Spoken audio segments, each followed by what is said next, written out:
আরে পানি কত দূর ছেঁচা হইলো গো? সব পানি ছেঁচো তাড়াতাড়ি।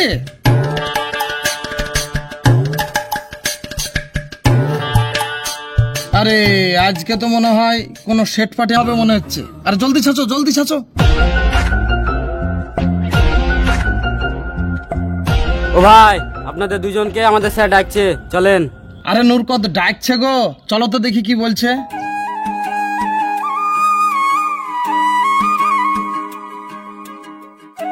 বলুন সাহেব। দেখুন ভাই, আমাদের স্যার একটা নতুন প্রজেক্ট শুরু করতে চাইছেন। এই গঙ্গায় যত নৌকা চলছে সব নৌকা উনি কিনে নিতে চাইছেন। আর এই ঘাটগুলোতে লঞ্চ স্টিমারের বিজনেস উনি চালু করতে চাইছেন। আপনার নৌকাটা আমরা কিনে নিতে চাই, আপনি কি বলছেন বলুন। আরে ভাই, আপনি কিরকম কথা বলছেন? আমাদের নৌকা চালিয়ে তো সংসার চলে। এই নৌকা যদি আমরা বিক্রি করে দিই তা আমরা খাবো কি? আমাদের জীবন কিভাবে চলবে? বোকা বোকা, তোমরা খুব বোকা আছো। আমাদের প্রজেক্টের সম্বন্ধে তোমাদের কোনো ধারণাই নেই। আচ্ছা, তোমাদের এই এক একটা নৌকা দাম কত করে বলো তো? সাহেব, আমরা আমাদের জমি ভিটা বিক্রি করে দুইজনে মিলে শেয়ারে এই নৌকাটা কিনেছিলাম, 2.5 লাখ টাকা নিয়েছিল। দেখো, তোমাদের যেহেতু নৌকা 2.5 লাখ টাকা নিয়েছে, আমাদেরকে যদি তোমরা বিক্রি করো তাহলে আমি 5 লাখ টাকা দেব। আর যখন আমি বিজনেসটা চালু করব তাতে তোমাদেরকে চাকরিও দেব। এবার তোমরা ভাবনা চিন্তা করে দেখো। আরে ভাই, আমাদের নৌকা 2.5 লাখ টাকা দাম, যদি 5 লাখ টাকা পাই তাহলে আমাদের তো লাভ। আবার বলছে ডবল চাকরিও দেবো। আমি ভাই রাজি। শোনো, নৌকা তুমি একা কিনোনি, তুমি আমি দুজনের শেয়ারে কিনেছি। তুমি রাজি হলে তো হবে না, আমারও রিজাবন্দি দরকার আছে। আমি এসব পারবো না।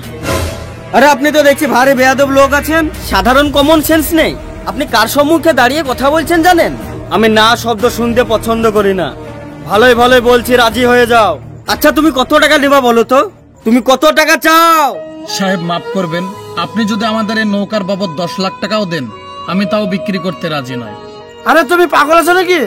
আমার ভাগটা কেটে বের করে দাও। আরে এটা কি রকম টাইপের কথা বলছো? তাহলে তুমি নৌকা শেয়ারে কিনেছিলে কি করতে? আরে ও তো চাকরি দেবই বলছে। আরে নৌকা বিক্রি করা মানে আমাদের জীবন বিক্রি করে দেওয়া। ওটাই আমাদের জীবন, ওটা বিক্রি করতে পারবো না। আরে ও তো বললো চাকরিটা পয়সা দিবে। আরে সাইফুল আমার কথাটা শুনবে? আরে সাইফুল শুনবে ভাই। আরে সাইফুল যাইস না রে। আর সাইফুল থাম থাম বলছি। আচ্ছা, তোমার মনের মতলবটা কি বলো তো?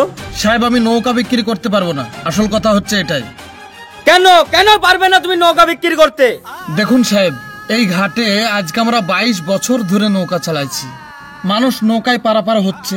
হঠাৎ করে আপনি এখানে যদি লঞ্চ স্টিমার চালু করেন তাহলে তার ভাড়া এবং রেটটা অনেক বেশি। তাতে কি হবে? সাধারণ মানুষের অসুবিধা হবে। এবং এই নৌকার সঙ্গে অনেক কিছু জড়িত আছে। এই ঘাটের সঙ্গে বহুত কিছু জড়িত। হঠাৎ করে যদি নৌকা বিক্রি করি তার জন্য দায়ী হব আমরা।